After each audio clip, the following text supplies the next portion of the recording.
আসসালামু আলাইকুম। সবাই কেমন আছেন? আশা করছি সবাই ভালোই আছেন। আমরাও আল্লাহর রহমতে অনেক ভালো আছি। শাফকাতের বাবা অফিস থেকে সিলেটে ট্যুরে গিয়েছে। তো আমার আম্মু এটা শোনার পর থেকেই বারবার বলছিল আমাকে বাসায় চলে যাওয়ার জন্য। এক রাতের জন্য অবশ্য, বেশি না। আমি যাব না করতে করতে শেষমেশ সন্ধ্যাবেলা রাজি হলাম যে ঠিক আছে যাব। পরবর্তীতে সন্ধ্যাবেলা আমি চলে গেলাম আমাদের বাসায় শাফকাতকে নিয়ে এক রাত থাকার জন্য। আর যাওয়ার সাথে সাথে আম্মু বলছিল সবাইকে নিয়ে একটু বাইরে যাবে, ফুচকা খাবে। এর মধ্যে সাকিও একটু ডক্টর দেখানোর কথা ছিল, ডক্টর দেখাতে পারে, তো সবাইকেই বের হতে হবে একসাথে।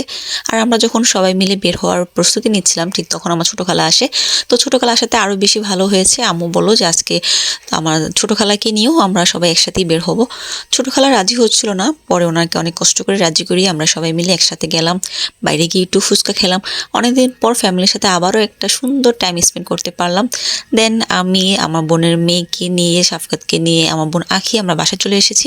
আর আম্মু আর সাক্কি মিলে একটু বাইরে গিয়ে শাফকাত আর সানার জন্য ছোটোখাটো একটু কেনাকাটা করে বাসায় ফিরলো। এই তো আমার বাবার বাড়িতে যাওয়ার প্রথম সন্ধ্যাটা সুন্দর করে কাটিয়ে ফেললাম। আজ এই পর্যন্ত। আল্লাহ হাফেজ।